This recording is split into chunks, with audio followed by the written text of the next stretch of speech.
해고 이즈 해피입니다. 쫄지 않습니다. 무슨 말든 할 수 있고 눈치 보지 않고 아무거나 할 수 있더라고요. 진실을 지키는 뉴스 바리케이드. 국민일보 해직 기자 조상훈의 뉴스바.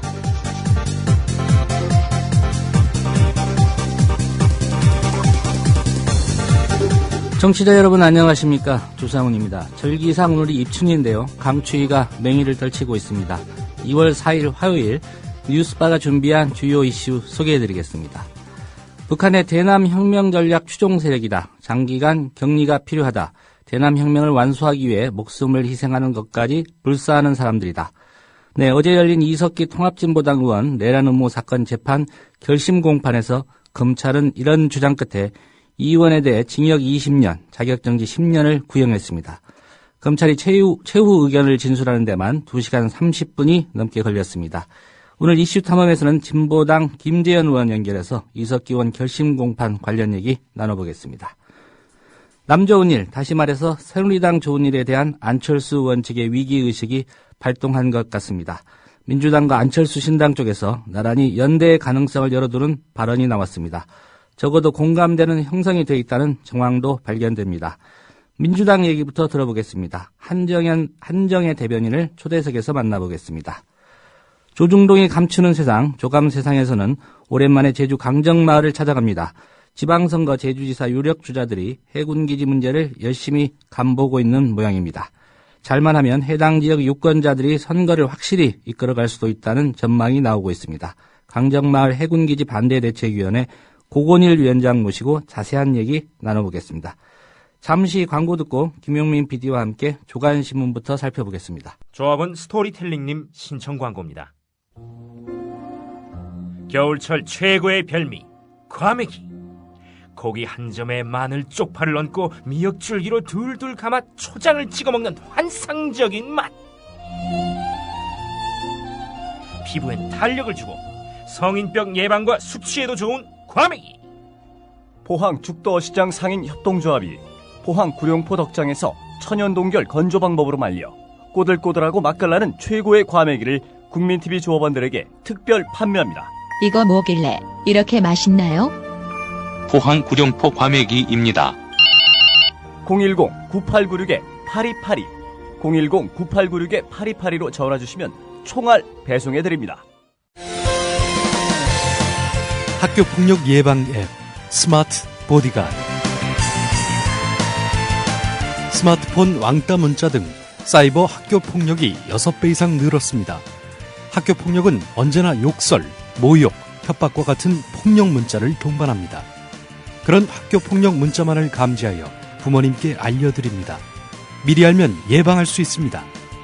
구글 플레이에서 학교폭력 예방 전문 어플 스마트 보디가드를 설치하세요. 지금 설치하고 먼저 무료 이용해보세요. 신동원 조합원 신청 광고입니다. 고혈압, 동맥 경화 등 윤리와 소금을 많이 먹는 폴란드인의 각종 성인병 극복을 위해서 폴란드 정부가 국책사업으로 지정한 신비의 열매 아로니아. 건강한 변화를 원하신다면 평산네이처 아로니아 진. 이제 대한민국의 건강을 책임집니다. 검색창에 평산네이처를 검색하세요. 문의는 1661-2087 1661-2087.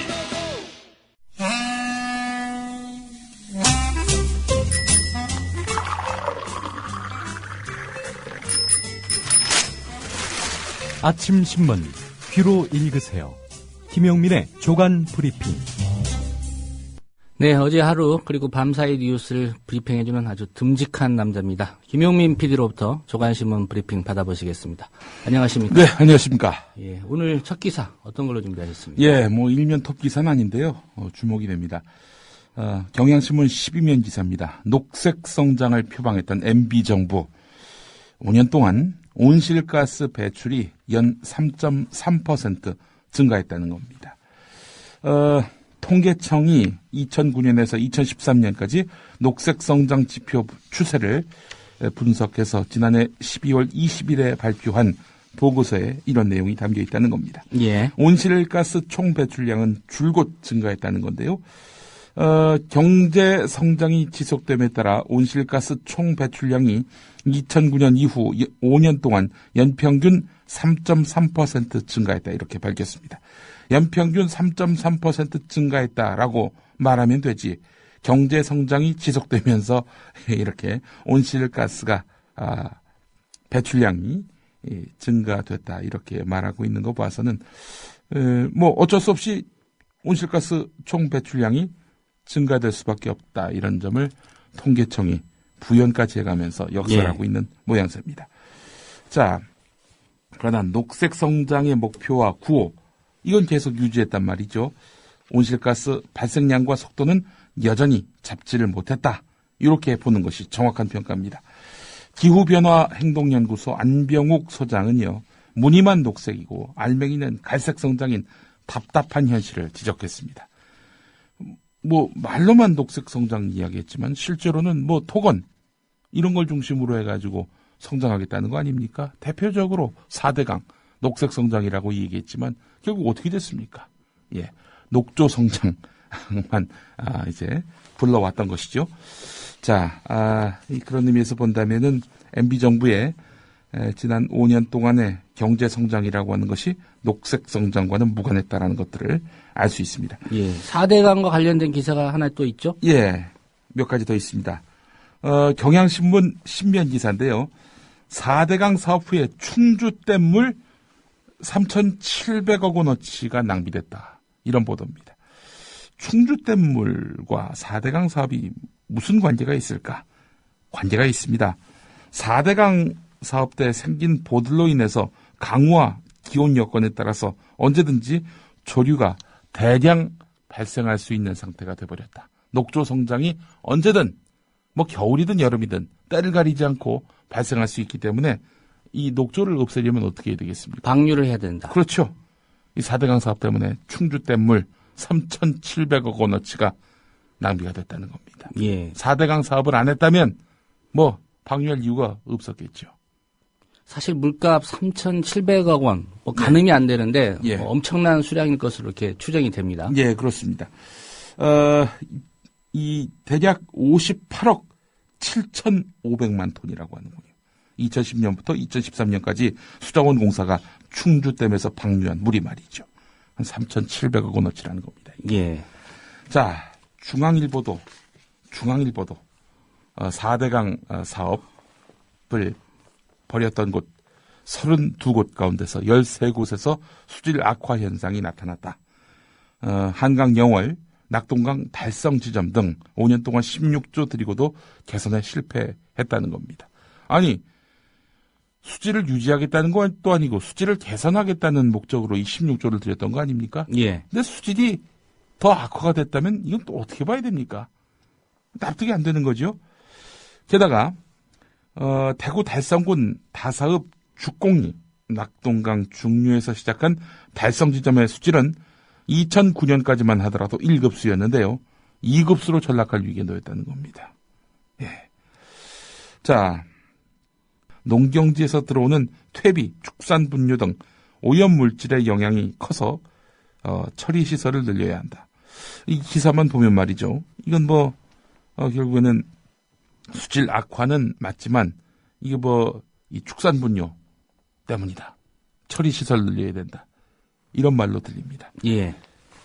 이거 축산 분뇨 처리 시설 늘리면 4대강이 수질이 개선됩니까? 아니 개선을 떠나서 유지가 됩니까?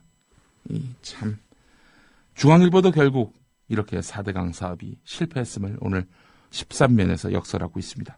왜 중앙일보에서 4대강 사업 관련해서 이렇게 비판적인 기사를 실은 점에 제가 주목하냐면요. 예. 2011년 8월 1일자 김진 논설위원회 칼럼 때문입니다. 소개해드리겠습니다. 인도 힌두교 신자들은 겐지스 강에서 목욕하면 영혼이 깨끗해진다고 믿는다. 민주당 지도부는 4대강에서 목욕을 해보면 어떻게 될까? 4대강은 겐지스 강보다 깨끗하니 수질은 안심해도 된다.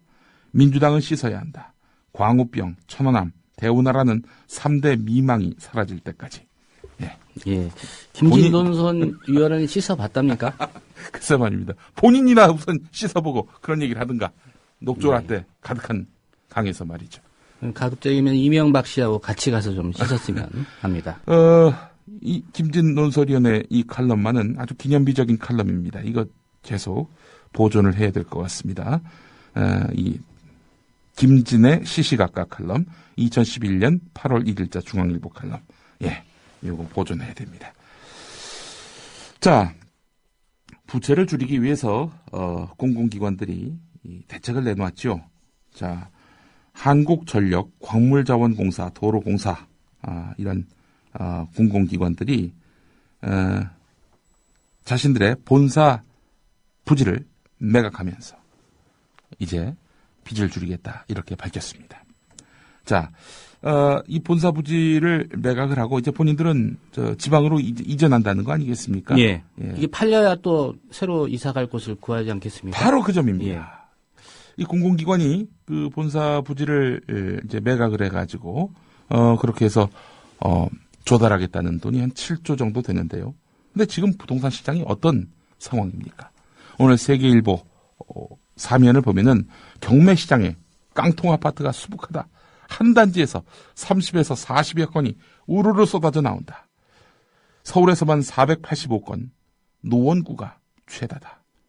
한 단지에서 워낙 많은 경매 물건이 쏟아지다 보니 법원 경매가가 시세를 주도하는 이상현상도 발생하고 있다. 예. 이런 내용의 기사입니다. 부동산 시장이 이러합니다. 그런데 이 공공기관들이 이렇게 비싸게 조달했던, 비싸게 그렇게 사들였던 그런 땅을 되팔매에 있어서 어마어마한 손해를 본다? 그러면 오히려 부채가 늘어나겠군요. 당연하죠. 예. 그렇습니다. 제가 한국토지주택공사 상황을 좀 소개를 해드리겠습니다. 한국토지주택공사가 이명박 정권 때 한국주택공사와 한국토지개발공사 이 두 개가 합쳐져서 한국토지주택공사가 된 거 아닙니까? 예. LH로 말이죠. 자, 그러다 보니까 이 둘 다 공교롭게도 경기도 성남, 분당에 본사가 있었습니다. 합치다 보니까 본사를 두 군데로 할 수는 없잖아요. 그래서 토지개발공사 자리에다가 본사를 만들었습니다. 그러면은 주택공사 본사는 어떻게 하느냐? 그거 못 쓰죠. 지금 팔려고 내놨어요. 사는 사람이 없습니다. 지금 이 상황이에요. 그런데 지금 토지주택공사 진주로 이전하거든요. 예. 그 부지를 팔겠다는 겁니다. 지금 토지개발공사 그 본사 자리에 있는 LH 본사가 말이죠. 이거 과연 누가 사갈 것인가? 못 사가게 된다. 사갈 사람이 없다. 그러면은 이제 또 LH는 또 헐값에 매각해야 되는 거 아닌가? 이렇게 또 압박을 받을 가능성이 높다는 겁니다. 예. 자, 지금 공공기관의 빚을 줄이려고 정부가 무던히도 애를 쓰고 있고 이걸 또 점수로 매기겠다. 또 이런 상황 아니에요? 서둘러 매각했다가는 크게 손해볼 가능성이 있다라는 경향신문 10면 기사가 상당히 눈길을 끕니다. 조선일보 3면으로 가보겠습니다. 조선일보가 통상 3면에 싣는 기사는 뭔가 아젠다를 만들기 위해서 좀 기획된 기사. 예, 그렇죠. 예. 통상 이 신문사 3면 기사가 그러하죠. 자, 오늘 조선일보가 아젠다로 삼으려고 한 사안은 바로 외신입니다. 외신으로 포장된 SNS 괴담. 이게 무엇일까? 봤더니 표적이 있었습니다. 정의와 상식을 추구하는 시민 네트워크 정상추. 정상추가 외신으로 포장된 박근혜 정권 비판 기사를 이렇게 퍼와가지고 이 외신은 이렇게 보고 있다라고 한국에 알리고 있다. 그런데 알고 봤더니 이 SNS 괴담의 출처는 검은머리 블로거다. 외국인을 가장한 한국계 블로거다. 이렇게 이야기를 합니다. 예. 그러면서 글로벌 보이스, 샌프란시스코, 이 IMC입니까? 레볼루션 뉴스, 유명무실한 매체를 인용해서 이렇게 외신이 한국 박근혜 정권을 비판하고 있다. 이렇게 지적하고 있습니다. 전 두 가지 사례를 여기서 반박처럼 제시하지 않을 수가 없습니다. 1998년 8월 31일자 조선일보. 그 조선일보는 국제면에 당시 클린턴 미국 대통령의 부인인 힐러리 여사가 남편 클린턴 대통령을 폭행했다는 기사를 미국의 주간지 위클리 월드 뉴스 기사에서 인용해가지고 보도를 했습니다. 자, 위클리 월드 뉴스가 그럼 어떤 매체냐? 외계인이 나타났다. 사마귀가 피아노를 친다. 뭐 이런 허무맹랑한 주로 세상에 이런 일이 예, 쓰레기 기사, 그런 류의 기사, 괴담 기사 예. 이런 거 싣는 신문입니다. 지금은 없어졌어요. 예. 아니 그렇게 매체의 격을 따지는 조선일보가 말이죠. 98년 8월 31일자에는 이런 미국의 쓰레기 신문 기사를 이렇게 국제면에 실었습니다. 이거 참, 조선일보가 이런 말 하면 안 됩니다. 예. 자, 또 하나. 뉴욕타임스가 얼마 전에 사설을 통해서 박근혜 대통령과 아베 총리가 자신의 정치적 견해를 반영하는 새로운 역사 교과서를 밀어붙이고 있다. 이렇게 꼬집었죠. 예. 이런 부분이 있었습니다. 박근혜 대통령의 아버지인 박정희는 식민지 기간 중 일본군의 장교였다. 그는 이후 1962년부터 1979년까지 한국의 독재자였다. 교과서를 개정하려는 이런 아베와 또 박근혜의 대한민국의 위험한 노력은 역사의 교훈에 회방을 놓는 위협이 되고 있다. 아주 그냥 적나라하게 직설적으로 공격을 한 거지요. 뉴욕타임스 하면은 권위지 중에 권위지 아닙니까? 그렇죠. 뉴욕타임스가 설마 유명무실한 매체라고 조선일보는 이야기하지 않겠죠. 조선일보, 그런데 말이죠. 이 뉴욕타임스가 박근혜 대통령을 교과서 문제로 정면으로 겨냥했을 때 이걸 보도했느냐? 보도 안 했습니다. 이런 조선일보가 말이죠. 지금 무슨 유명무실한 매체를 인용했다. 외신으로 포장된 SNS 괴담 출처는 검무머리 블로거다. 이러고 있단 말이죠. 예. 보도를 못했을 수도 있죠. 뉴욕타임스를 이렇게 체크해야 되는 기자가 예. 체크를 안 했다거나 예. 실상은 모르겠습니다. 예. 위클리 월드 뉴스가 어디 있나 뭐 살펴보다가 뉴욕타임스 못 본 건 아닌지 또 이런 생각도 해보고요. 예. 폐간됐습니다. 자, 오늘 조선일보 또 기사를 보다 보니까 말이죠. 12면에 교학사 채택, 교학사 한국사 국사 교과서 채택을 한 부산 부성고등학교. 여기 이사가 박근영 씨 아닙니까? 박근혜 예. 대통령 동생. 이거 뭐 박근혜 대통령 동생이 이사로 있는 학교에서 교학사 교과서를 무리하게 채택한 거 아닙니까? 그렇다면 뉴욕타임스가 이 박근혜 대통령이 이 역사 교과서를 밀어붙이고 있다라고 꼬집은 부분, 이거 사실로 드러나는 거 아니에요? 자, 하여튼 그런 내용은 전혀 없고요. 조선일보는 이 보수와 진보가 그 학교 앞에서 이렇게 피켓을 들고 시위하는 그런 내용을 사진 기사로 싣고 있는데, 지지하는 쪽의 경우는 사람 얼굴을 가립니다. 그래 놓고는 진실을 선택하는 용기, 거짓을 배척하는 용기, 그 중심에 우뚝 선 부성고, 대한민국의 희망 부성고여 감사합니다.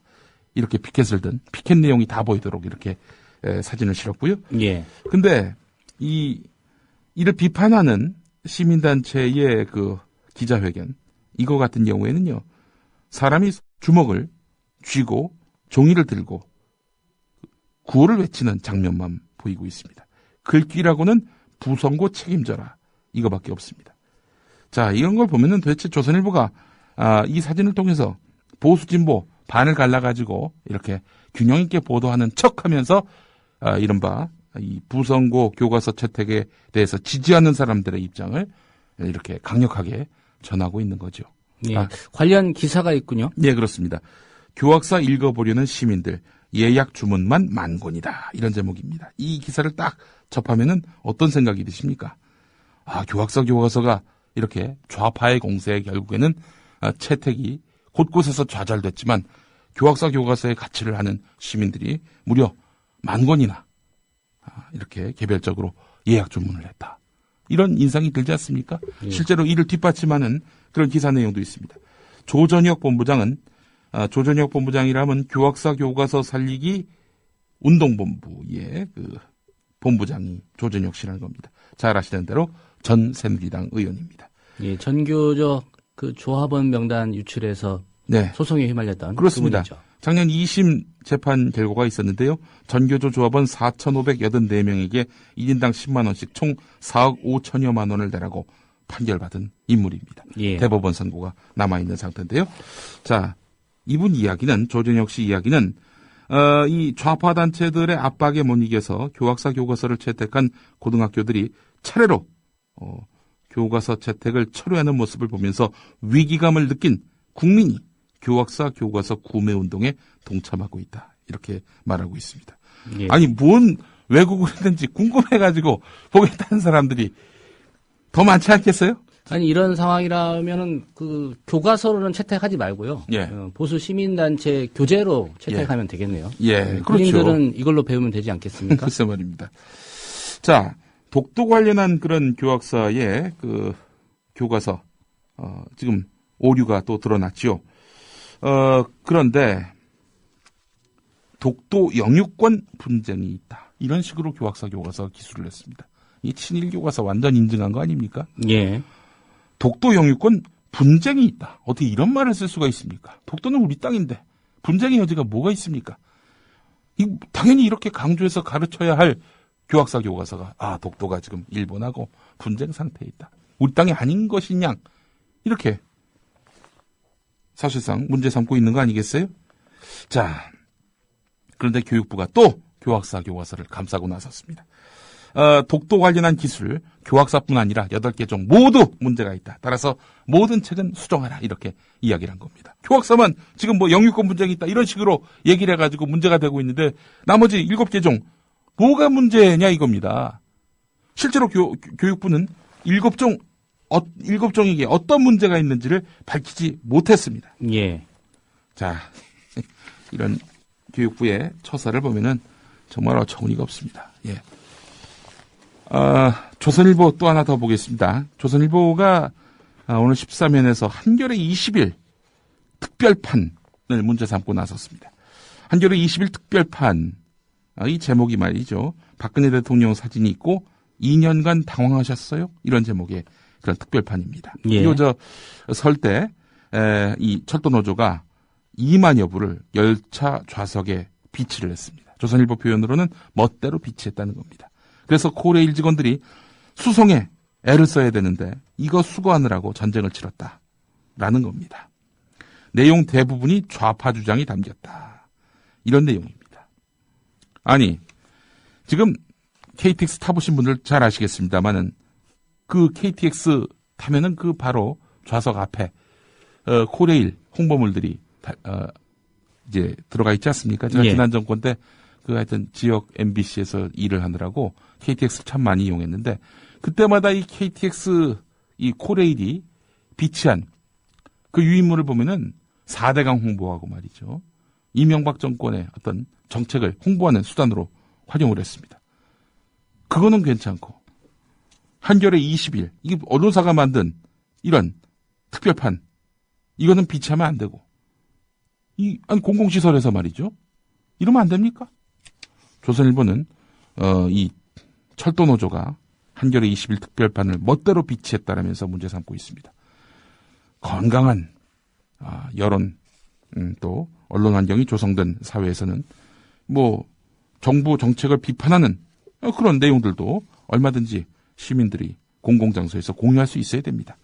이거를 좌파 주장 담겼다고 이거를 비치했다고 철도노조를 문제 삼는 조선일보의 이런 태도. 조선일보는 말이죠. 또 동아일보는 중앙일보는 자기네들 주말판을 KTX 거기다 비치를 합니다. 무료로 가져가시라고. 아니 조중동은 우파 주장을 담고 있지 않습니까? 지들은 되고 남들은 안 된다. 왜 이런 발상을 할 수 있을까요? 조선일보니까 이런 발상하겠죠. 자, 몇 가지 중요한 기사들, 너무 기사들이 많아가지고 말이죠. 오늘 제가 다 소개를 못 해드릴 텐데 제목만 소개해드리겠습니다. 한겨레 12면 공기업 방만경영 이거 점검한다고 이제 정부가 나서고 있는데 말이죠. 그런데 누구한테 맡겼느냐? 노조 파괴에 앞장섰던 법인 노무사들한테 맡겼다는 겁니다. 예. 왜 그러겠어요? 결국 공공기관 노조를 무력화해서 정권 입맛대로 이렇게 공공기관 이른바 방만경영을 개선하겠다. 방만경영 개선뿐일까요? 결국 민영화되는 거 아닐까요? 민영화의 최대적은 바로 공공기관 노조라는 것을 정부가 인식하고 결국 노조 파괴를 위한 공작 차원에서 공기업 방만 경영을 점검하고 있는 것 아니냐. 이렇게 판단할 수 있는 대목입니다. 한겨레 12면에 관련 기사가 있고요. 나경원 전 의원, 지금 그 한국 스페셜 위원회 회장이죠. 남편의 예전 상사 딸을 부정 채용한 그런 지적 어제 한겨레가 제기를 했는데요. 자, 이번에는 한국 스페셜 올림픽 위원회가 장애인 문화예술단체를 무리하게 흡수 통합하려 하고 있는 것으로 드러났다는 겁니다. 예. 이거는 국제위원회 정관에서 규정하고 있는 순수 스포츠 단체에 위배될 가능성이 높습니다. 예. 이사회에서 반대했음에도 불구하고 지금 나경원 씨가 정관 변경을 추진하려 하고 있습니다.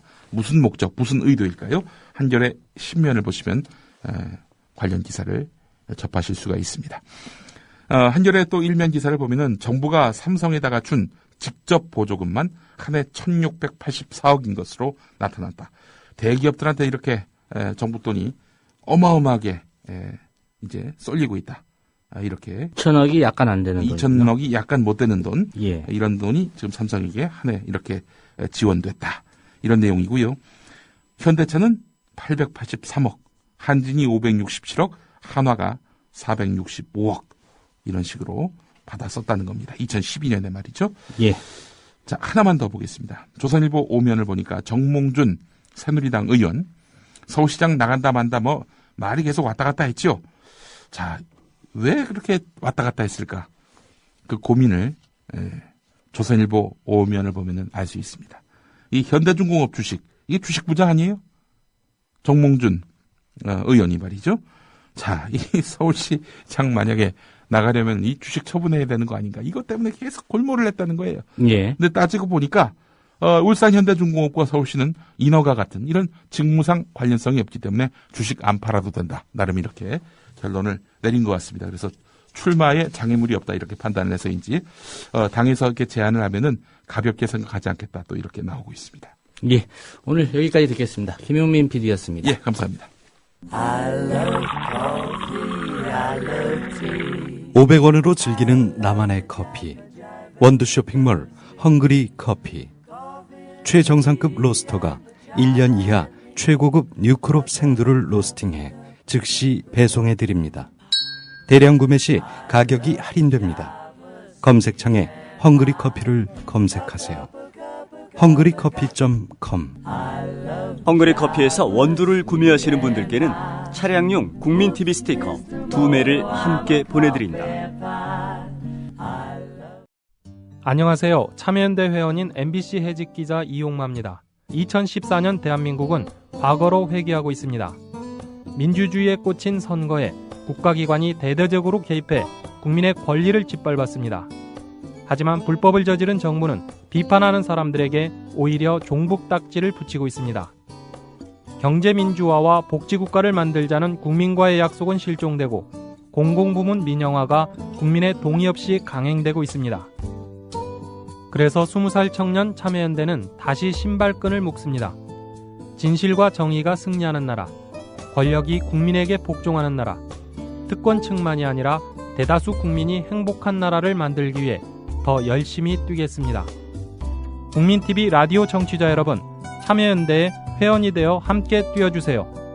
세상은 저절로 좋아지지 않습니다.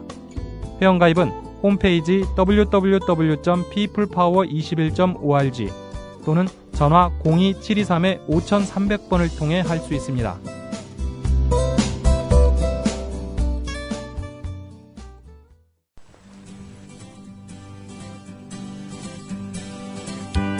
막간 퀴즈입니다. 오는 6월 지방선거에서 수도권 시도지사 후보로 당중진을 차출해야 한다는 주장이 여당 내에서 제기됐습니다. 서울시장 후보로 거론되는 정몽준 의원은 당에서 저에게 공식으로 요청을 한다면 당의 그러한 견해를 제가 가볍게 생각하지는 않겠습니다. 문제드립니다. 정몽준 의원은 서울 동작에 지역구를 두고 있는데요. 원래는 울산 동구였습니다. 울산 동구의 현 국회의원은 누구일까요? 1번 새누리당 정갑윤, 2번 새누리당 김기현, 3번 통합진보당 김종훈, 4번 새누리당 안효대.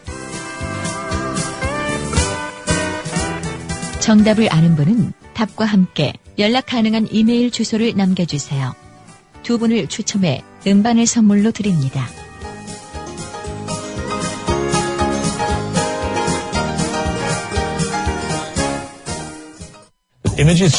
最近于当前需调举 국제뉴스 한반도 정세를 한눈에 황준호의 월드리뷰. 예, 나라밖 소식 살펴보겠습니다. 국제뉴스 한반도 문제 전문 황준호 기자 스튜디오에 나오셨습니다. 안녕하십니까? 안녕하십니까? 예.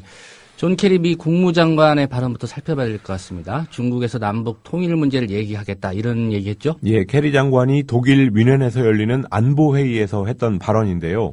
2주 후에 자기가 중국을 방문해서 남북 통일 문제와 남중국해 문제를 논의할 거다라고 말했습니다. 미국이 요즘에 국제 현안에서 지도력을 발휘하는 데서 좀 후퇴하는 게 아니냐 이런 질문을 기자들한테 받고 그렇지 않다고 설명하는 과정에서 나온 발언이었습니다. 예, 특별히 이제 남북한 통일 문제에 대해서 중국과 얘기하겠다.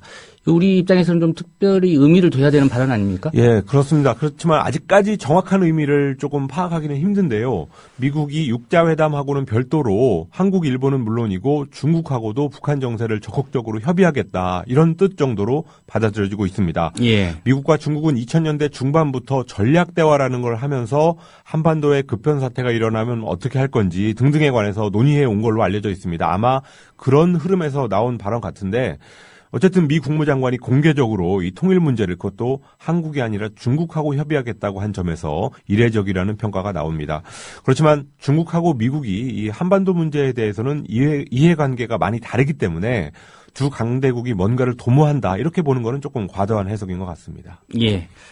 이산가족 상봉 문제, 예. 남북 간에 여러 가지 말들이 있었지만 실무 접촉을 내일 갖기로 했죠? 예, 북한이 8일 동안의 침묵을 깨고 어제 응답을 해왔습니다. 내일 상봉 날짜하고 인원, 숙소 이런 문제가 논의될 예정인데 가장 중요한 것은 상봉 날짜입니다. 남쪽에서는 이번 달 17일에서 22일까지 하자 이렇게 제안해 놓은 상태인데요. 북한은 아직까지 날짜에 대해서만은 말을 하지 않고 있습니다.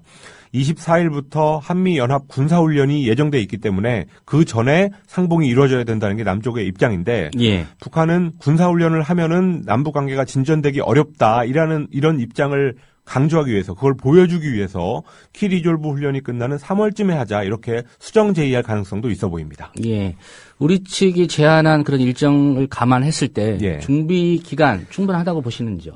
이산가족 상봉 행사를 준비하려면 대체로는 한 2개월 정도가 걸리는데 작년 9월에 하려다가 막판에 무산된 적이 있기 때문에 그때 그 해놨던 준비가 있어서 17일부터 하는 데는 뭐 큰 문제는 없어 보입니다. 예. 어쨌든 북한이 내일 어떻게 나올지가 관건인데 우리가 원하는 날짜를 받아내려면 작년에 갈등을 빚었던 뭐 숙소 문제 이런 자잘한 문제에서 북한에 좀 양보를 하는 게 우리의 목표를 달성할 수 있는 걸로 보입니다. 예, 내일 또 실무 접촉 결과를 봐야 되겠군요. 예.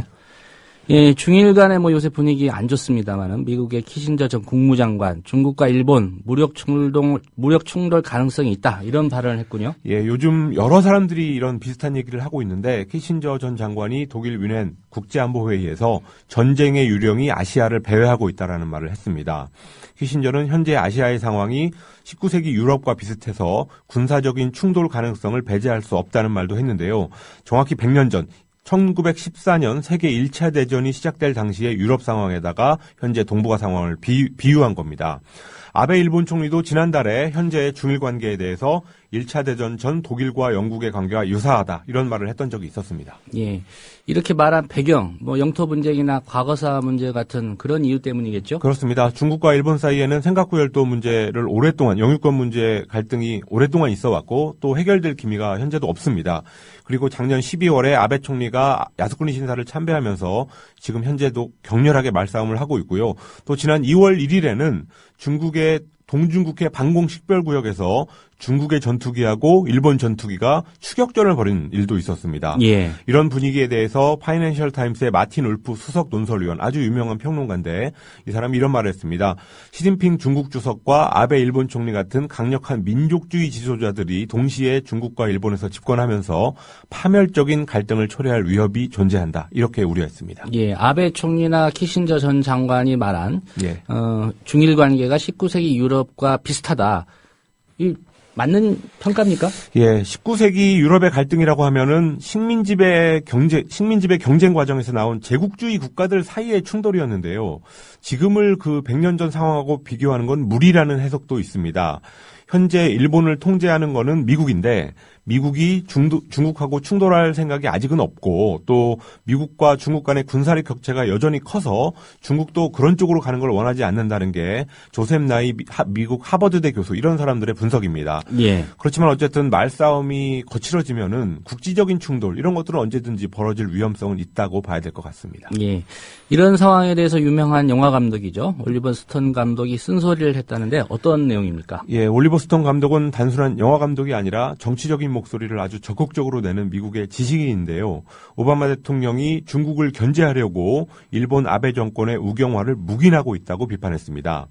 한 역사학 교수하고 공동 명의로 USA 투데이에다가 칼럼을 기고했는데 아베 집권 후에 일본이 오바마의 축복 속에서 평화주의에서 군국주의로 나가고 있다. 이렇게 지적했습니다. 예. 또 외교의 중심축을 유럽에서 아시아로 이동하는 오바마의 그런 정책 변화가 이 지역 내에 동북아 지역 내에 긴장을 고조시키고 있고 그러면서 중국의 이웃 국가들, 그러니까 한국 같은 나라들한테 더 많은 무기를 사들이게 하고 있고 또 한미 군사훈련이라든지 미군 추가 배치 이런 악순환을 낳고 있다고 지적했습니다. 오바마의 전곡을 찔렀습니다. 예, 올리버 스톤 감독이 오바마 대통령을 비판했는데요. 예. 오바마 미국 대통령 이례적으로 폭스뉴스와 인터뷰를 해서 화제가 되고 있습니다. 예, 아주 극우적인 채널이고 오바마 대통령을 워낙 많이 비판해가지고 오바마가 가장 싫어하는 매체인데요. 그저께 어쩔 수 없이 생방송 인터뷰에 나갔습니다. 2009년부터 미식축구 결승전 슈퍼볼의 주간 방송사한테 오바마 대통령이 단독 인터뷰 기회를 주고 있는데 예. 올해 슈퍼볼의 주간 방송사가 폭스TV였기 때문입니다. 폭스뉴스는 기다렸다는 듯이 독설로 악명 높은 빌 오라일리라는 사람한테 오바마 인터뷰를 맡겼습니다. 인터뷰 잘 진행됐습니까? 잘 안 됐습니다. 결국 오바마가 화를 참지 못했는데요. 오라일리가 미국 국세청의 부패 의혹 이것을 제기하니까 오바마가 짜증을 내면서 전혀 사실과 다른 얘기들이 떠도는 거는 당신이나 당신의 채널이 계속 유포하기 때문이다. 이렇게 말했습니다. 결국 평행선만 달리다가 대화가 끝났는데 앞으로 남은 임기 동안 폭스뉴스하고는 아마 오바마가 다시는 인터뷰를 하지 않을 것 같습니다. 예, 오늘 잘 들었습니다. 감사합니다. 예, 황준호 기자였습니다.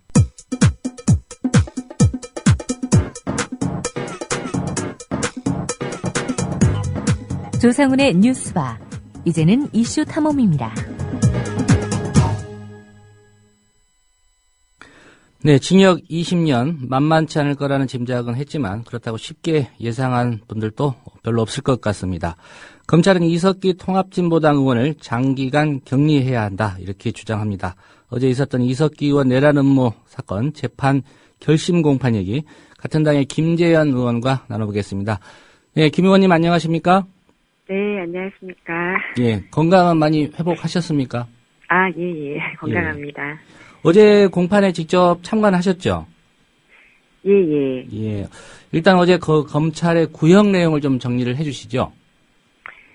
네. 이석기 의원의 경우는 징역 20년에 자격정지 10년이고요. 다른 피고인들은 대부분 징역 15년 그리고 한 분만 10년 이렇게 받아서 모두 다 중형이 구형이 됐습니다. 예.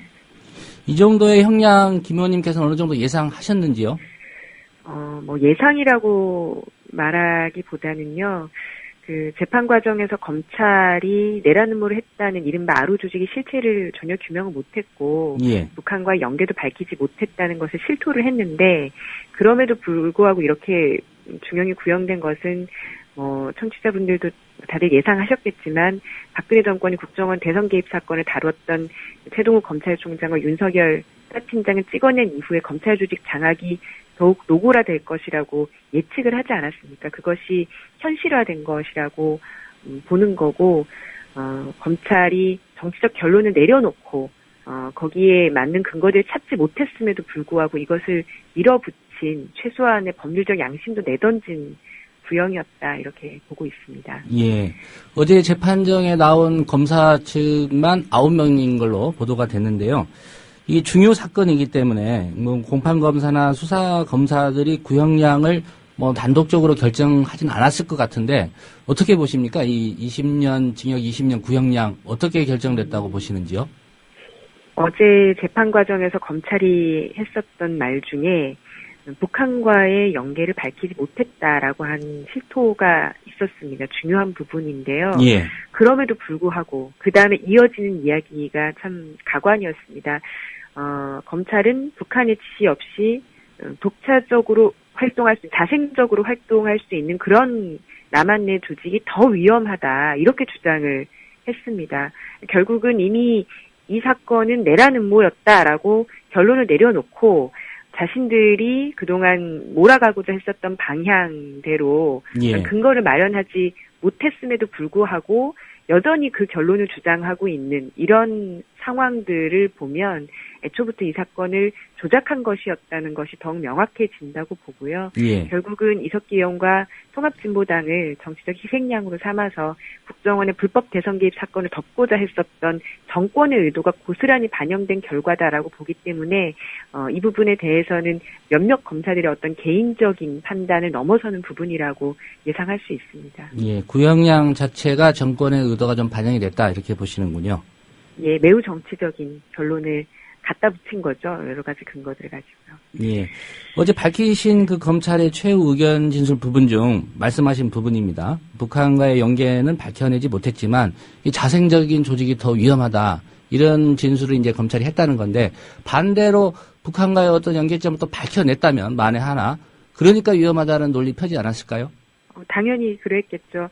뭐 기억하실지 모르겠지만 8월 28일 날 이 사건을 처음 국정원이 터뜨렸을 때 언론의 지면을 크게 장식했었던 내용들이 뭐 이른바 뭐 북한에 몇 번을 다녀왔다더라 또는 뭐 그 집에 뭐 루블화 러시아화를 숨겨놓고 있었다더라 뭐 공중전화로 북한과 접선을 했다더라 이런 이야기들이 굉장히 자극적으로 쓰여 있었습니다. 이런 예. 것들이 아무것도 사실의 증거로 채택되지 못했었고 그런 내용들을 무차별적으로 뿌리면서 정치 여론을 형성을 했었던 국정원과 검찰의 모습들이 있었는데 이번 재판에서는 그런 부분들이 쏙 빠졌음에도 불구하고 결론은 똑같이 내라는 모였다 이렇게 구형을 내린 상황입니다. 예. 어제 검찰의 최후 의견 진술에서 특별히 이석기 의원이 국회의원이라는 지위를 악용해서 대북관계에서 비밀스럽게 수집될 자료를 빼내려 했다 이런 주장을 했습니다. 이 검찰이 말한 자료라는 게 뭐였는지 좀 궁금하고요. 공판 과정에서 이런 것들이 입증이 됐습니까? 제가 뭐 한 50차례 가까이 진행된 공판을 뭐 대부분 보지 못했기 때문에 내용을 세세하게 알 수는 없는데요. 예. 지난 4개월 동안 재판이 일주일에 4회씩 아침 10시부터 저녁 6시, 7시까지 진행이 된 상황이라 모든 내용들 다 알지 못하는데 지금까지 드러난 바에 따르면 국방부에 30여 차례 그 정도 그 자료 제출을 요구했다라고 하는 건데 이 부분은 국회에서 일을 하고 또는 국회에 어떤 자료를 제공하고 있는 피감기관 에서 일을 하는 분들이라면 누구나 상식적으로 생각할 수 있는 부분이 국회의원실에서 보좌진들이 피감기관에 내지는 이 국정을 수행하는 여러 그 기관들의 자료를 요구하는 것은 매우 자연스럽고 당연한 일입니다. 근데 그 중에서 그 기관의 판단에 따라서 자료를 제공할 수 없는 부분들에 대해서는 제공하지 않는 경우도 굉장히 많습니다. 이런 부분들이 마치 비밀스럽게 자료를 수집하려 했다는 것은 그야말로 코미디고요. 어떻게 비밀스러울 수가 있습니까? 공식적인 보좌진의 관계에서 국방부에 자료 요청을 정식으로 요청을 하는 거고 요청을 받지 못한 자료도 있고 제공을 받지 못한 자료도 있고 제공을 받은 자료도 있습니다. 이석기 의원의 진술은 그 과정들에 대해서 국회의원이 모두 다 관여하거나 보고를 받은 것은 아니다라는 것이었는데요. 저 역시나 마찬가지지만 하루에도 수십 건의 자료들이 보좌진들에 의해서 요청이 되고 있는데 그런 부분들은 굉장히 자연스럽고 그것이 어떤 이 검찰이 주장하는 것처럼 대단히 위험한 상황은 아니라는 것을 국회에서 일하시는 분들이라면 누구나 아실 것 같습니다. 예. 그 재판 과정을 지켜본 국민들 입장에서도 북한과의 연계를 밝혀내지 못했다라는 이 검찰의 진술, 이거 상당히 좀 중요하게 볼 것 같은데요. 이렇게 되면 이번 사건의 핵심 쟁점과 관련해서 검찰의 주장이 좀 힘을 잃지 않을까 이런 생각이 드는데 어떻게 보십니까? 네, 어제 검찰의 구형의 요지는 북한의 주체사상과 대남혁명론에 따라서 사회주의 혁명을 위해서 국회에 진출해서 폭동 등의 군사 준비를 위한 지시를 했기 때문에 내라는 뭐다 이런 내용이었습니다. 그런데 예. 어떤 근거 자료에서도 북한의 주체사상을 따랐다거나 대남혁명론에 따랐다거나 사회주의 혁명을 주장했다거나 이런 내용들이 일체 없습니다. 그러면 결국은 이 내라는 뭐라는 주장은 뒷받침할 수 있는 내용이 없는 것이죠. 네, 그럼에도 불구하고 결론을 미리 박아놓고 계속 똑같은 이야기를 반복하고 어떤 그 이미지를 종북 공세 이미지를 갖다 씌우는 그런 작업들을 계속해서 하고 있다는 것이 지금 검찰의 문제라고 봅니다. 예. 뭐 북한과의 연계성을 밝혀내지 못했다고 인정한 부분을 제외하고요. 그동안 언론 보도나 이제 수사 과정에서 뭐 검찰이 여러 가지 루트를 통해서 주장한 바들이 있습니다. 그렇지만 실상 공판 과정에서 입증하지 못한 주장들도 꽤 있었는데요. 어떤 것들이 대표적으로 좀 있었습니까? 아주 대표적인 것으로는 내라는 모를 저질렀다고 하는 이른바 아로 조직이라는 것의 실체를 규명하지 못했습니다. 상식적으로 아로 조직이라는 것을 이 반국가 단체나 이적 단체로 기소를 했어야 마땅한데 예. 기소조차 하지 못한 것이죠. 그리고 뭐 명칭부터도 아로 조직이라고 하는 명칭도 대단히 우스운 것이지만 이것의 결성 시기라든지 총책이라든지 이런 부분들에 대해서 이른바 그 국정원의 제보자라고 그들이 주장하는 뿌락지의 진술이 계속해서 번복이 됐습니다.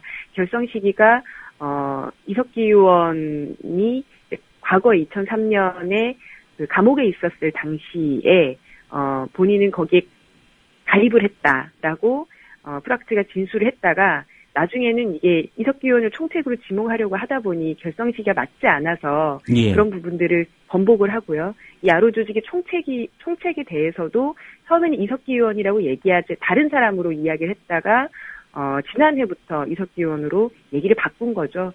이 아로 조직의 실체 규명이 되지 않으면 내라는 모를 조직적으로 할 수 없는 것인데 이 부분이 가장 중요하게 검찰이 입증하지 못한 부분이고요. 예. 또 많이 언론에 등장했던 것이 기관시설 파괴 굉장히 폭력적인 집단이다 이런 주장이었습니다. 그런데 몇 가지 사례를 좀 말씀드리면 예를 들어서 김홍렬 피고인이 집 컴퓨터에 사제폭탄 제조법을 저장해뒀다라고 하면서 이 어떤 방송 뉴스에서는 이 폭탄의 위험성에 대해서 실험도 하고 국회에서 국정원도 이 부분 실험을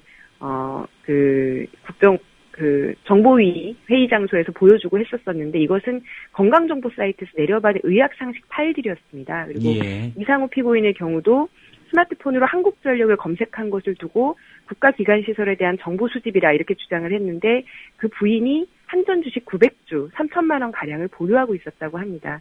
한동근 피고인의 경우는 핸드폰 위치 추적을 근거로 해서 그분이 한국정보화진흥원 주변에서 동향을 살폈다 이렇게 검찰이 주장을 했는데 그날 바로 근처 백화점에서 가방을 구입한 영수증이 확인이 됐습니다. 예. 이런 식으로 어떤 국정원과 검찰의 상상력에 불과했었던 기관시설 파괴와 관련한 혐의들도 입증이 되지 못한 과대망상의 증거들이라고 볼 수 있습니다. 예. 이석기 의원 그리고 변호인도 어제 최후 변론을 했을 것으로 생각이 되는데요. 대체적으로 어떤 주장을 했습니까?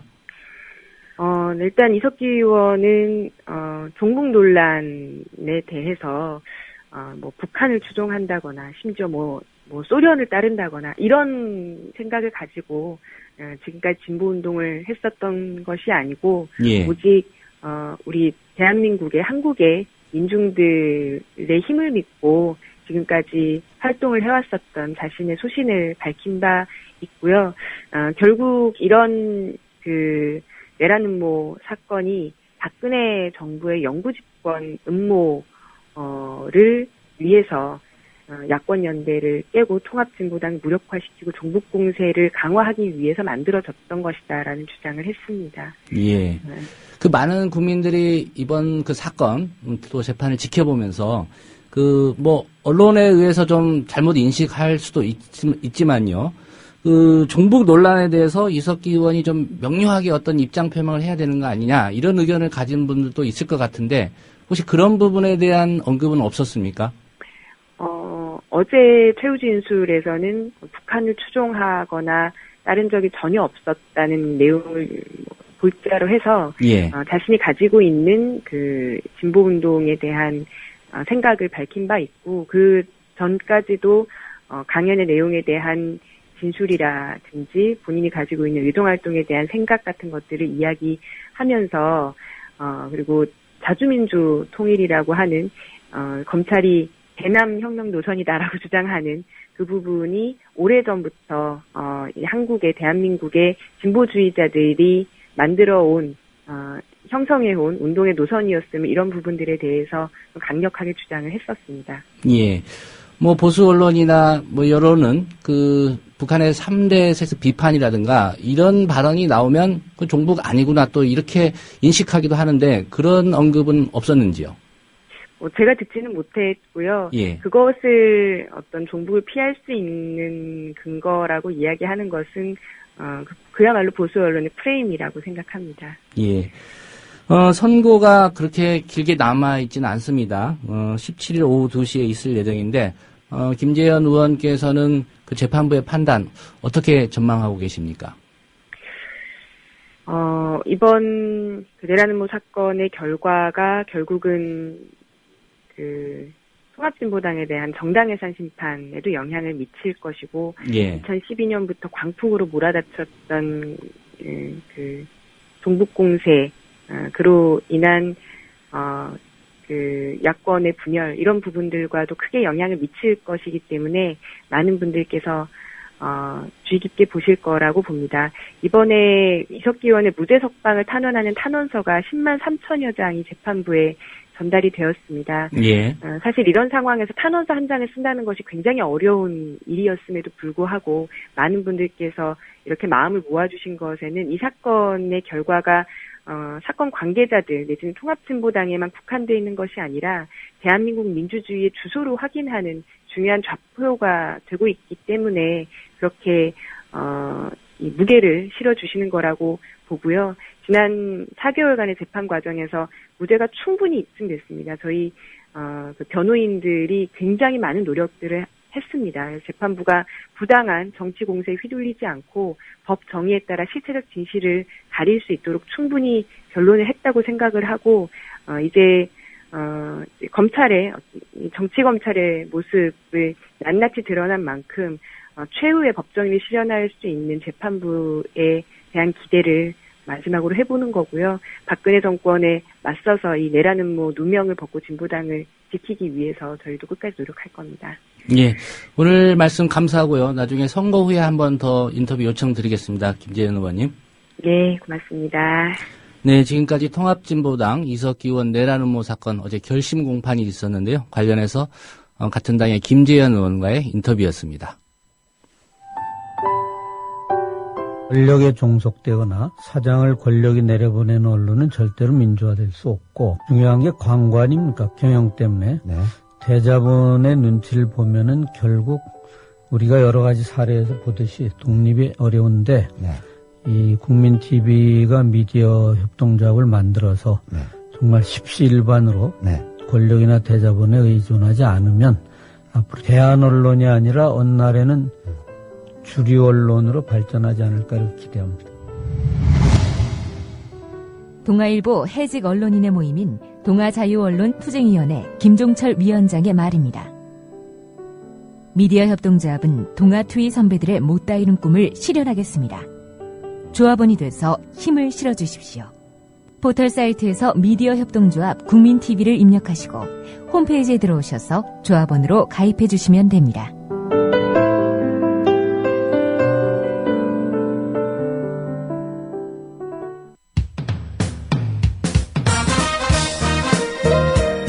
균형 잡힌 시각, 정직한 분석, 조상훈의 뉴스바.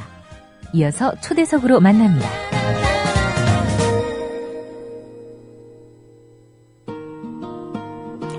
네, 안철수 의원 측도 셈이 좀 빨라지는 분위기입니다. 안 될 게 뻔한 상황에서 민주당과의 지방선거 연대를 끝까지 거부하지 않겠다는 말이 나오기 시작했습니다. 그랬다가 아니다, 연대는 없다고 화들짝 논란은 수습하는 모습도 연출이 됐습니다. 정확히 넉 달 앞으로 다가온 지방선거, 안철수 의원 측도 무조건적인 평행선은 두려운 것 같습니다. 우선 민주당 한정혜 대변인을 전화로 연결해서 얘기 들어보겠습니다. 한 의원님 안녕하십니까? 네, 안녕하세요. 새해 복 많이 받으십시오. 예, 고맙습니다. 한 의원님도 복 많이 받으십시오. 감사합니다. 우선 어제 얘기를 좀 해야 될 것 같습니다. 네. 민주당과 안철수 신당 사이에 연대에 대한 공감대를 약간이나마 확인한 날이 아니었나 생각이 되는데요. 민주당의 경우에 이제 노웅래 사무총장이 새누리당만 좋은 일 시키는 게 된다면 마지막에 화학적 연대는 할 수 있을 것이다. 이렇게 얘기를 했고요. 또 안 의원 측이죠. 새정치추진위원회 송호창 소통위원장. 민주당의 노력과 혁신을 전제로 그냥 나홀로 가겠다는 것은 현실적인 감각에 문제가 있다고 생각한다. 이렇게 여지를 뒀고요. 네. 윤여준 새정치의장 또한 나중에 연대는 없다고 수습하는 듯 말은 했지만 이른바 딜레마론을 다시 한번 언급하면서 좀 여지를 보였습니다. 네. 어떻게 보면 이렇게 민주당 안철수 의원 측 좀 입을 맞춘 것 같은 그런 뉘앙스도 좀 풍기는데요. 사전에 이렇게 좀 얘기가 됐던 겁니까? 그런 거는 아니고요. 제가 전혀 지금 새정치신당하고 연대와 관련된 얘기는 하고 있지 않기 때문에 입을 맞출 수 있는 상황은 아니었던 것 같고요. 예. 저희가 이제 설민심을 어쨌든 이렇게 저렇게 파악을 했는데요. 4박 5일 동안 세배도 드리고 민심 경청하는 시간을 그렇게 가졌는데 거기서도 나왔던 얘기 중에 그런 거였습니다. 그러니까 새정치 또는 정치 혁신 이런 걸 위해서 경쟁하는 거 좋다. 정치가 어쨌든 달라져야 하니까. 그런데 끝없는 경쟁을 하다가 돌아올 수 없는 다리 건너지 마라. 예. 예. 그래서 결국은 우리가 이제 구태 정치라고 할 수 있는 새누리당을 더 확장시키는 결과로 나오면 그게 무슨 의미가 있겠느냐라는 우려의 말씀을 많이 해주셨거든요. 근데 예.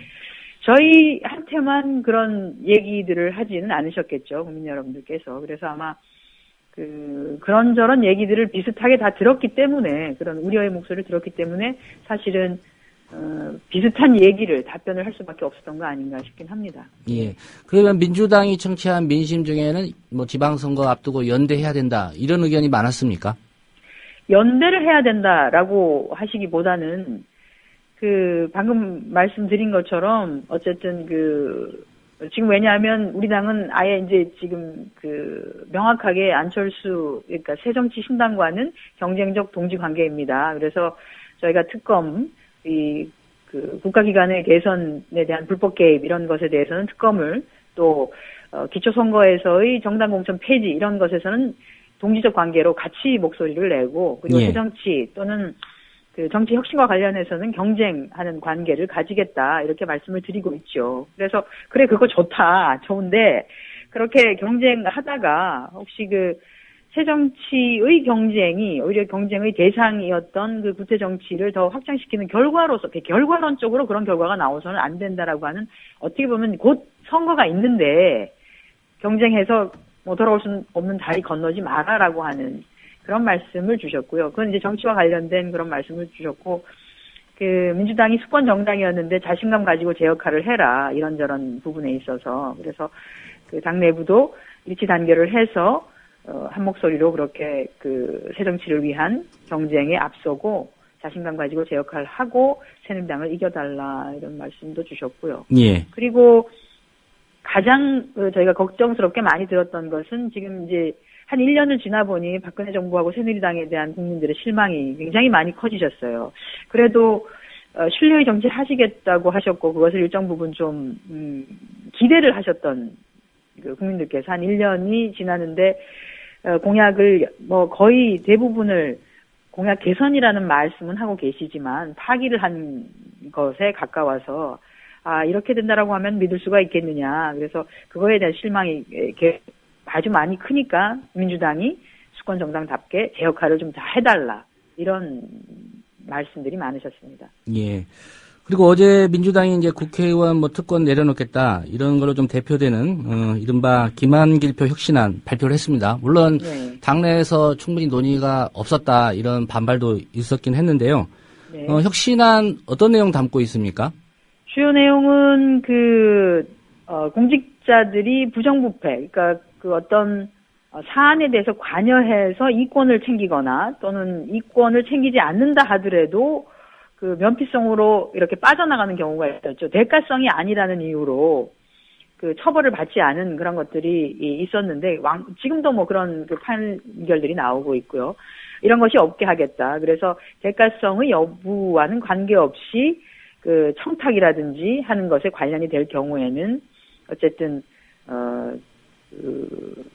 제재를 가하게끔 처벌을 받을 수 있게끔 하는 이런 김영란법이라고 그러죠. 예전에 우리 국민권익위원장을 하셨던. 예. 예, 그게 대선 과정에서 여야가 다 공약으로 했었었는데 실제 이제 새누리당 쪽에서 대선이 끝나고 나는데 원래 했던 내용은 굉장히 많이 약화된 후퇴된 내용으로 법안을 제출을 해놓으셨어요. 그래서 이건 안 된다라고 해서 지금 여전히 계류 중인데 저희가 대안으로 김영주 의원님 안, 이상민 의원님 안, 강화된 안으로 낸 게 있습니다. 그래서 이것들을 담는 것, 또 이제 국회의원에 대한 국민 소환제를 도입하는 것인데 예. 지금 지자체의 경우에는 지자체 광역자치단체장에 대해서 주민 소환제를 하고 있죠. 그래서 국회의원에 대해서도 이런 소환이 가능하게끔 해서 어떻게 보면 민주적인 그런 평가를 받도록 하자라고 하는 것들을 또 집어넣었고요. 이제 마지막 하나 아주 크게 말씀드릴 수 있는 게 국회의원이 가지고 있는 특권 내리기라고 해서 어찌 보면 이제 국회의원에 대한 윤리 부분을 강화시키고 윤리감독위원회를 신설해서 독립적인 조사권을 부여해서 실질적으로 국회의원이 비윤리적인 행위를 할 때 제대로 된 제재가 강할 수 있도록 하고요. 또 이제 문제가 되었던 것이 출판기념회가 예. 전혀 지금 어떤 방식으로 출판기념회를 하고 얼마를 받는지 그것을 어떻게 쓰는지에 대한 이런 것들이 전혀 나타나지 않고 있어서 출판기념회의 회계와 관련된 투명성을 강화하는 것 이런 것들 들어가 있고요. 그 다음에 축부의금 같은 경우에 축의금 부의금이 지금 기초의원들, 지방의회 의원들의 경우에는 5만 원 이상 되지 않는다 이렇게 규제를 아예 해놓은 것이 있습니다. 공무원들도 그렇고. 근데 이게 국회의원들에 대해서는 그런 것들이 제재가 없어서 이런 것들도 기초의원과 동일하게 공무원들과 동일하게 하는 것으로 지금 규제를 좀 하려고 하고요. 그리고 그 밖에도 이제 국회의원에 대한 징계 수준을 좀 강화하는 것, 그 다음에 국민들이 보시기에 적절하지 않다라고 생각하는 세비 인상과 관련된 것을 어떻게 국회의원들 자기들 세비를 자기들이 인상할 수 있게끔 권한을 주느냐 예. 이런 말씀 많으시고 해서 세비를 완전히 100% 외부 인사로 꾸려진 세비심사위원회를 두어서 거기에서 어느 정도가 적절하다 또는 깎아야 된다라고 하는 것들을 논의를 할 수 있게끔 하는 위원회를 설치하고 하는 것들이 들어가 있습니다. 예. 예. 이런 혁신안이라는 게 안철수 신당 의식해서 선거 앞두고 경쟁적으로 내놓은 거 아니냐 이런 분석도 있는데 동의하십니까? 그렇게 보실 수도 있는데요. 저희가 이 안을 사실은 가만히 들어보시면 벌써 한 몇 년 전부터 계속적으로 논의가 되어 왔던 안들입니다. 그래서 우리 당에서는 정치혁신 실행위원회라고 해서 작년에 김한길 당대표 출범하시면서 혁신실행위원회를 만들어서 이것들을 계속 검토를 해왔었고 논의를 해왔는데요. 예. 작년에 이것들을 저희가 아주 집중적으로 진행하지 못했던 것이 그것을 하려고 했을 때 6월부터 해서 사실은 국가기관이 대선 불법 개입 사건이 두드러지기 시작했죠. 그래서 거기에 지금 당력을 좀 총력으로 집중을 하고 하다 보니 이 부분이 논의만 지속적으로 이렇게 해온 것이고 결과를 빨리 발표하기가 어려웠었는데 그것이 어느 정도 정리가 되었고요. 국정원 불법 대선 개입 같은 경우에는 지금 국정원 특위에서 논의가 되고 있고 지금 특검은 어쨌든 여야가 합의를 해서 특검의 시기와 방법만 논의를 하도록 되어 있는 상황이기 때문에 저희가 청와대나 청와대에 계속 이것을 받게끔 요구를 하고 있는 상황이고 해서 지금 이것을 발표를 하는 것이었습니다. 예. 근데 어제 뭐 의원들 입장 보면은 이게 충분히 논의가 네네. 되지 않았다 이런 반론도 있었고 너무 약하다. 네. 그리고 예. 뭐 지금 당장 급한 것은 민주당이 야성을 회복하는 것이다. 이런 발언하신 의원들도 계시거든요. 내일 의총 다시 열어서 논의하기로 하신 거 아닌가요? 예, 내일 저희 오후 1시 반에 다시 의총 통해서 논의를 합니다. 그러나 지금 이제 저희가 발표한 내용을 중심으로 하는 것이고요. 어떤 분들은 약하다, 어떤 분들은 너무 세다, 이렇게 말씀을 하시는데, 그런저런 것들을 일정 부분 조금 감안해서 저희가 지금까지 논의되었던 거, 저희가 당내에서, 크게 보면 3군데 정도에서 국회의원 특권 내리기라고 말할 수 있는 특권 방지와 관련된 것을 논의의 구조를 가져갔었습니다. 정치, 혁신실행위원회, 그리고 민주정책연구원, 그 다음에 전략홍보본부, 이렇게 3파트에서 이것을 계속적으로 논의를 했었고, 그것과 관련한 토론회 간담회들을 계속적으로 각 파트에서 실행을 해왔었어요. 그래서 일정 부분 어떤 것들이 진행되고 있다라고 하는 것들은 다 이제 알고는 계셨던 것이고요. 그러나 이게 어쨌든 우리로 보면은 기득권을 내려놓는 것이거든요. 그래서 그 기득권을 더 내려놔야 된다고 하시는 분도 있으시고, 예. 너무 심하다 이렇게 하면은 오히려 국회의원이 제대로 행정부를 견제를 하려면 오히려 그 권한이 강화돼야 되지 않느냐라고 하는 말씀도 하시는 분도 있으시고 한데, 저희가 그러나 지금 현재 국민들이 바라보는 정치에 대한 시각, 국민이 국회의원을 바라보는 시각, 이 눈높이에 맞춰야 된다라고 하는 수준에서 지금 안을 정리했다 이렇게 생각하기 때문에 내일 논의를 충분히 하고요. 예. 설득도 하고 해서 저희가 가능하면 이것이 이 안대로 2월 국회에서 논의가 되어서 법안화하는 과정을 거치려고 합니다. 예. 많이 도와주십시오. 이 혁신안을 좀 정치공학적으로 해석하는 의견도 있습니다. 그러니까 안철수 의원 측에서는 뭐 연대나 이걸 논의하려면 혁신이 선행돼야 된다 이런 주장을 했거든요.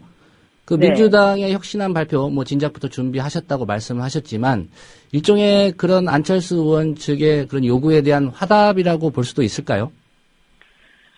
안철수 의원 또는 새정치신당의 요구에 대한 화답이라기보다 국민의 요구에 대한 화답이라고 보는 것이 정확할 것 같습니다. 예. 어떻게 보면 국민이 정치권을 그렇게 보고 있었고 그로 인해서 태동한 것이 안철수 현상이라고 볼 수 있는 것이고, 그러면 정치권은 어떤 방식인지 국민의 요구에 응답을 해야 되는 것이죠. 예. 그래서 국민의 요구에 응답을 저희가 하겠다. 그리고 앞으로도 그렇게 더 할 것이다. 그래서 지금 요번에 내놓은 안은 저희가 국회의원 특권 내리기, 국회의원 특권 방지와 관련한 것이 대부분이 되고요. 예. 이제 앞으로 정치제도 혁신안, 그리고 정당 개혁과 관련된 혁신안, 이렇게 해서 2차, 3차 혁신과 관련된 내용은 계속 될 것이라는 말씀을 드리겠습니다. 예.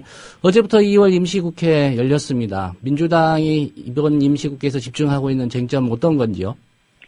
저희가 집중하는 쟁점들은 상당히 많습니다. 어느 것 하나 중요하지 않은 것이 없기 때문에요. 일단 사상 초유의 일이기도 하죠. 개인정보 유출 사태가 예. 일어났습니다. 저희가 민심 투어하면서도 여기에 대한 분노가 굉장히 크셨어요. 두 가지였었는데 AI 조류 독감과 관련한 것하고 이 개인정보 유출과 관련한 것. 지금 유출된 정보가 2차 피해 없다고 하지만 내 정보를 가지고 있는데 이 사람들이 가지고 있는 사람들이 어떤 방식으로 또 악용을 해서 쓸지 모르지 않느냐. 그 불안감이 너무너무 크신 거예요. 그래서 이제 이것과 관련된 대책 마련들이 좀 돼야 될 것 같고요. 예. 그리고 이제 AI 마찬가지죠. 지금 방역 대책 하는데 사실은 처음에 전북에서 조류독감이 발생됐을 때 저희가 그때 지속적으로 문제 제기를 했던 게 철새일 가능성이 있다, 원인이. 철새라고 하면은 방역의 체계라든지 방역의 방식 자체가 지금 기존 해왔던 것과는 달라야 된다라고 하는데, 그것을 말을 듣지 않았죠. 그리고 그 철새들을 헬리콥터 동원해서 다 날려버리는 바람에 사실은 전국에 다 퍼져버렸습니다. 그래서 예. 거의 전국적으로 조류 인플루엔자가 지금 발생하는 상황에까지 온 것이죠. 그래서 이렇게 초동 대응이 미흡한 것. 또 문제이지만 지금 이제 어쨌든 피해를 당한 농가가 굉장히 많으십니다. 그래서 이 농가에 대한 대책 마련 이런 것들도 이번 2월 국회에서 논의가 돼야 되고요. 여수에서 발생한 유류 유출 사고 문제, 또 이산가족 상봉 문제, 철도 민영화, 의료 영리화 등 정부의 공공부문 민영화 시도라고 할 수 있겠죠. 이런 것에 대한 내용도 주요하게 다뤄져야 되고요. 또 하나는 이제 기초연금 관련한 법안들이 있습니다. 예. 그래서 이것도 지금 여야정 협의체 구성하기로 했는데 이에 대한 논의가 지속돼야 되고요. 또 가장 이제 핵심 중에 또 이것도 핵심이죠. 정치개혁특위죠. 우리가 국회의원의 특권 내려놓기의 하나인 기초선거에서의 정당공천, 결국은 정당공천이라고는 하지만은 지역위원장인 국회의원이 공천을 하는 것이거든요. 이 권한 내려놓자라고 약속했으니 이것도 내려놔야 된다라고 하는. 그렇죠. 그것을 이제 2월 28일까지로 정치개혁 특위를 연장하기로 되었는데 이것도 해야 되고요. 마찬가지로 저희가 지난해 12월에 합의했었던 국정원 개혁 특위에 따라서 지금 2월까지 활동이 진행될 예정입니다. 그래서 나머지 특위 활동 병행해서 국정원의 불법 대선 개입이라든지 국정원 등 이런 그 경찰 또는 국방부의 그 불법 대선 개입과 관련해서도 그 법안으로 마련해야 되는 것들은 입법화 과정 거쳐서 2월 국회에서 법을 처리를 하고요. 또한 특검과 관련된 내용들 지속적으로 요구할 것입니다. 그렇게 봐서 어느 것 하나 중요하지 않은 것이 없고 임시국회에서는 굉장히 많은 것들을 저희가 다양하게 논의를 이어갈 예정입니다. 예. 오늘 말씀은 여기까지 듣겠습니다. 고맙습니다. 네, 감사합니다. 예. 전국 현안과 관련해서 민주당 입장 들어봤습니다. 대변인 맡고 있는 한정혜 의원이었습니다.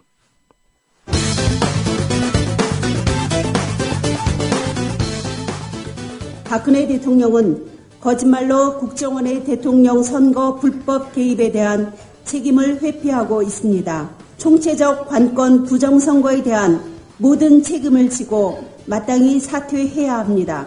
천주교 사제와 수도자 500여 명은 박근혜 대통령의 모교인 서강대에 있는 예수회 센터에서 시국미사를 열고 박 대통령의 사퇴를 요구했습니다. 한편 보수단체 회원들은 건물 밖에서 시국미사 규탄 기자회견을 열었고 일부 회원들은 미사가 진행 중인 건물로 난입해 신자들과 충돌했습니다. 하지 말라는데 그래! 하지 마! 거짓말이야! 미친놈의 새끼! 이상은 오마이뉴스 보도. 그런데 이른바 보수 세력의 애프터 서비스는 천주교 시국 미사가 있는 현장이면 어김없이 발생하는데 상권 분립과 대의 민주주의를 훼손하고 부정한 현 정권은 정당성이 없습니다. 이것은 5.16 군사 쿠데타에 이은 12.19 사이버 쿠데타입니다. 이러한 치명적인 민주주의의 침해를 침묵으로 방관하는 것은 독재를 용인하는 것이고 정당화하는 공범이 되는 것입니다. 지난 1월 수원시국 미사 현장 밖에는 여지없이 그들이 있었다. 전국 사제, 국가 전목난 정의 구현 사제들은 이 땅에서 물러가라! 물러가라! 물러가라! 물러가라! 그런데 예수님은 세상을 어지럽게 하는 자들을 책망하시고 그 시대의 권력과 부유한 자들을 상대로 질책을 하셨습니다. 그런 결과로 십자가의 사형수가 된 것입니다. 이것이 우리의 신앙입니다. 박창신 신부의 강론이 있었던 군산 수송동 성당에서의 시국 미사가 있고 며칠 뒤 군복을 입은 고엽제 전후의 회원 200여 명이 성당을 에워쌉니다. 불법 선거 규탄과 대통령 사퇴가 적힌 현수막을 떼어내기 위해 경찰과 몸싸움도 벌입니다. 어버이연합 회원 150명은 정의구현 사제단의 화형식을 벌였습니다.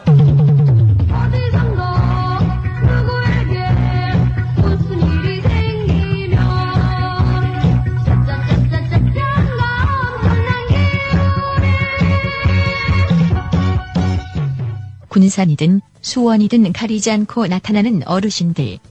그분들은 이순녀님을 이길 수 있을까? 우리의 양심적이고 정의로운 외침을 악의에 찬 왜곡과 편향된 이념의 시각으로 우리의 신앙을 박해한다면 우리는 하느님의 정의를 위해서 두려움 없이 기쁜 마음으로 순교하겠습니다. 기쁜 마음으로 순교하겠습니다. 순교를 각오한 이순녀님을 이길 수 있을까?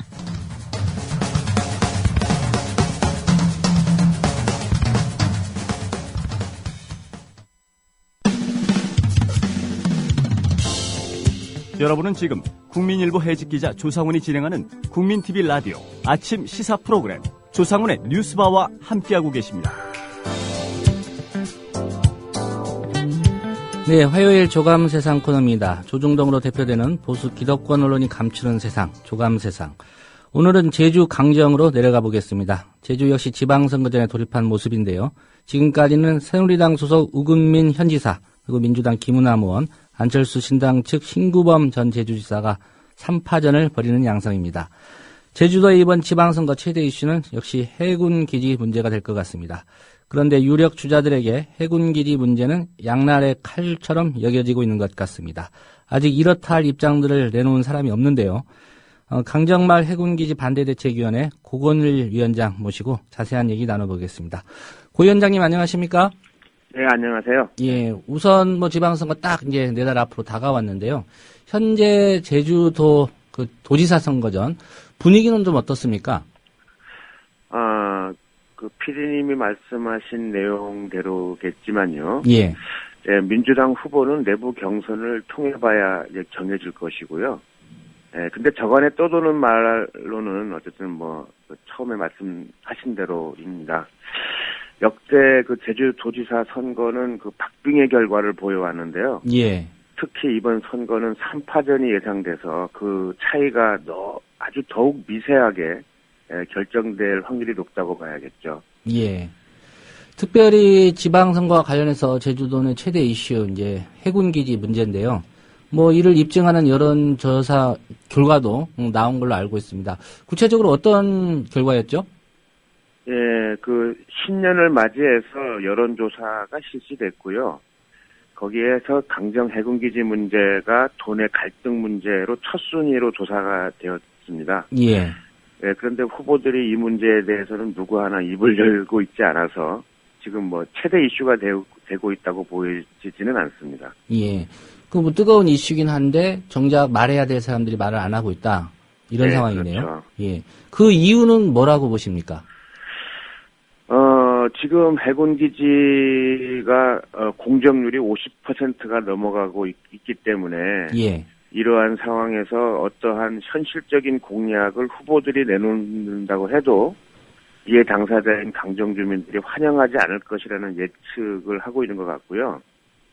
그리고 또 제주도의 현재 경제 침체 문제와 연관돼서 중앙정부와 날을 세우는 어떤 그런 공약을 내세우는 후보가 없기 때문이 아닐까라고 생각됩니다. 예. 그럼 지금 공정률이 이제 50%를 넘었다고 말씀하셨는데, 예. 이 문제에 대해서 예비 후보로 거론되는 분들이 쉽게 말할 수 없는 분위기라는 말씀하셨습니다. 유권자들은 어떤 판단을 하고 계시는 건가요? 다시 한번 그러니까 유권자들은 이 문제에 대해서 어떤 의견을 표명한 후보자들에게 지지 또는 반대의 입장을 밝힐 수 있다고 보는데 유권자들의 분위기는 어떤지 좀 그게 궁금해서요. 글쎄요, 저희 강정 주민들도 일단은 저희 주민들 입장을 먼저 말씀을 드려야 될 것 같아요. 예. 예, 공정률이 50%가 넘어갔기 때문에 주민들도 일단 공사 중단이라는 어떤 그런 공약을 기대하는 건 아니고요. 기대하지는 않거든요. 예.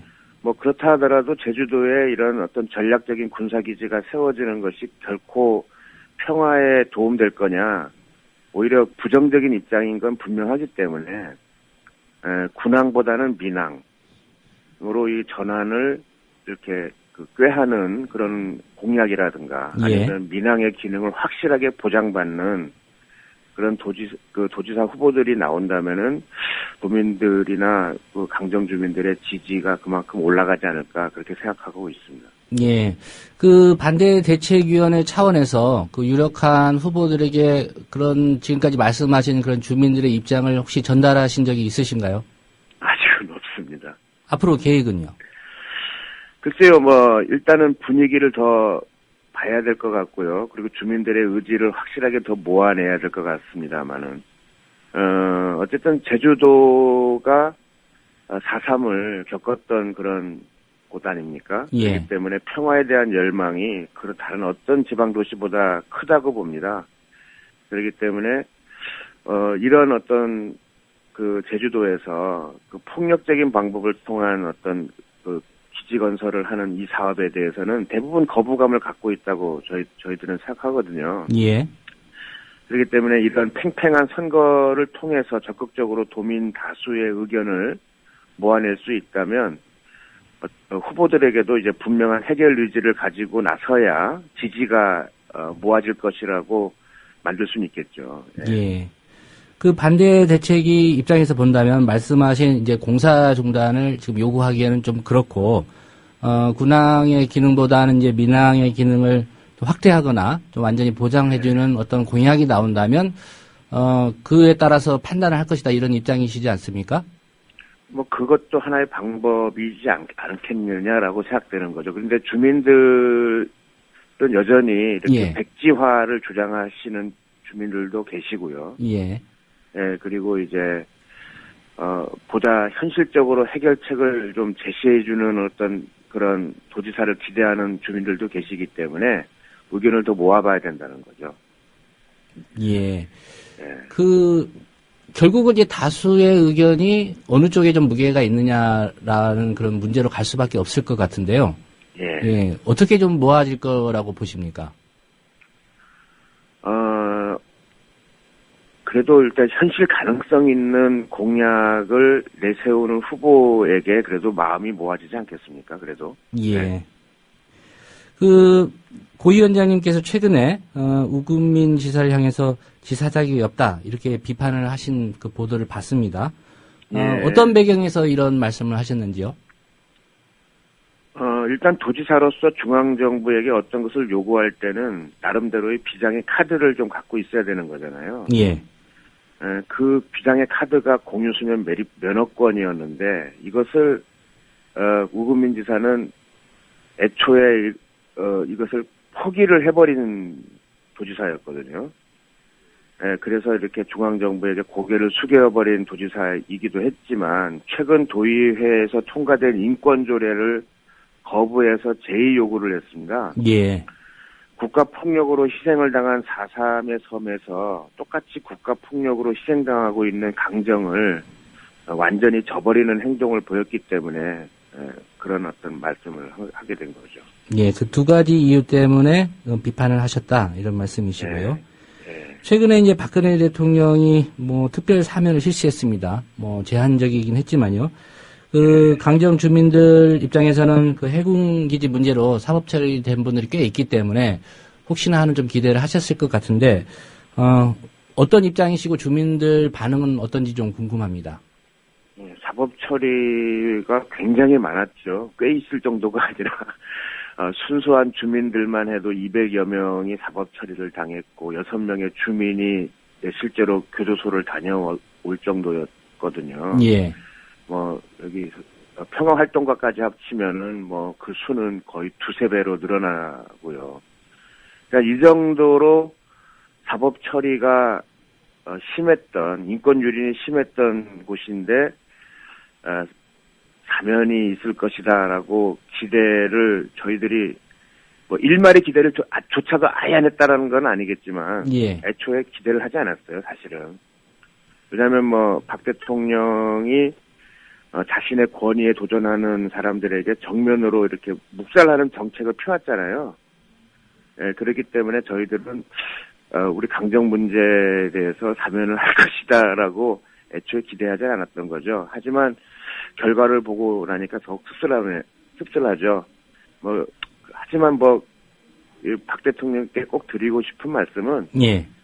이런 식으로 완강하게 그 반대파를 묵살하는 정책을 계속 펼 것 같으면 결국 자신에게 되돌아올 부메랑이 될 것이라고 저희들은 꼭 말씀드리고 싶습니다. 예. 한 가지 더 여쭤보겠습니다. 뭐 밀양 송전탑 문제도 그렇고요. 이게 여론의 주목을 받아서 뜨겁게 이제 이슈가 되다가 네. 어떤 정부의 강행 의지 이런 게 좀 관철이 되는 양상으로 가면서 좀 국민들이나 여론의 관심도 좀 덜해지고 그런 것 같습니다. 지금 현 상황에서 좀 국민들에게 어떤 관심이 필요한지 하시고 싶은 말씀이 있으면 좀 한마디 해주시죠. 예, 당분간 뭐 어떤 그 강력한 공권력을 통해 가지고 그 국민들의 의지를 눌렀다고 해서 국민들이 그것을 받아들이거나 수긍했다는 어떤 그런 건 아니라고 저희들은 생각합니다. 이제까지 역사가 그걸 증명해 왔고요. 그리고 이렇게 그 국민들의 의지를 정면으로 묵살하는 정권은 결국 그 대가를 받을 수밖에 없다고 보입니다. 예. 그리고 이번 지방선거, 그리고 또 내후년에는 또 국회의원 선거가 또 있지 않습니까? 예. 민주주의 국가에서 그 심판은, 국민들의 심판은 선거를 통해서 반드시 보여줄 수 있다고 보입니다. 그래서 이럴 때일수록 우리가 그 정치에 무관심한 존재가 될 것이 아니라 더욱더 정치에 적극적으로 관심을 가지고 우리의 뜻을 대변할 수 있는 정치인들을 뽑아내는 것, 그것만이 이 사회를 바꿔낼 수 있는 유일한 단초가 되지 않을까, 저희 그렇게 말씀드리고 싶습니다. 예. 고 위원장님 오늘 말씀 고맙습니다. 예, 고맙습니다. 예, 지금까지 지방선거 앞두고 제주 강정마을 해군기지 반대대책위원회 고건일 위원장과의 인터뷰였습니다. 네, 오늘 퀴즈 정답 말씀드리겠습니다. 현역 울산 동구 국회의원이 누구인가를 묻는 퀴즈였는데요. 정답은 4번입니다. 새누리당 안효대 의원이 정답이었습니다. 들어주신 여러분 고맙습니다. 내일 다시 뵙겠습니다.